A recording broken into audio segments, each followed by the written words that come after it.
तिकडे अमरावतीच्या अचलपूर शहरात आज नितेश राणेंच्या उपस्थितीत हिंदू जन आक्रोश मोर्चा आणि धर्मसभेचं आयोजन करण्यात आलंय। नितेश राणेंच्या अमरावती दौऱ्याच्या पार्श्वभूमीवर पोलिसांकडून हाय अलर्ट देण्यात आलेला आहे। अचलपूर परतवाडा शहरात पोलिसांचा मोठा फौज फाटा तैनात करण्यात आलेला आहे।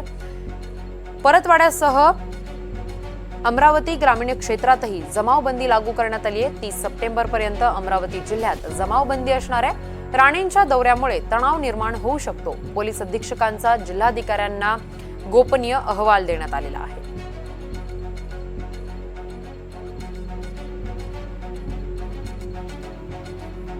बंदोबस्तासाठी पोलीस अत्यंत तयार आहे।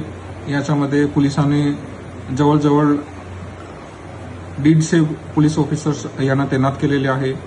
या बंदोबस्तामध्ये जवळजवळ 1200 पोलीस अंमलदार, ज्यामध्ये QRT, RCP, SRPF असे विविध घटकातील समावेश आहे।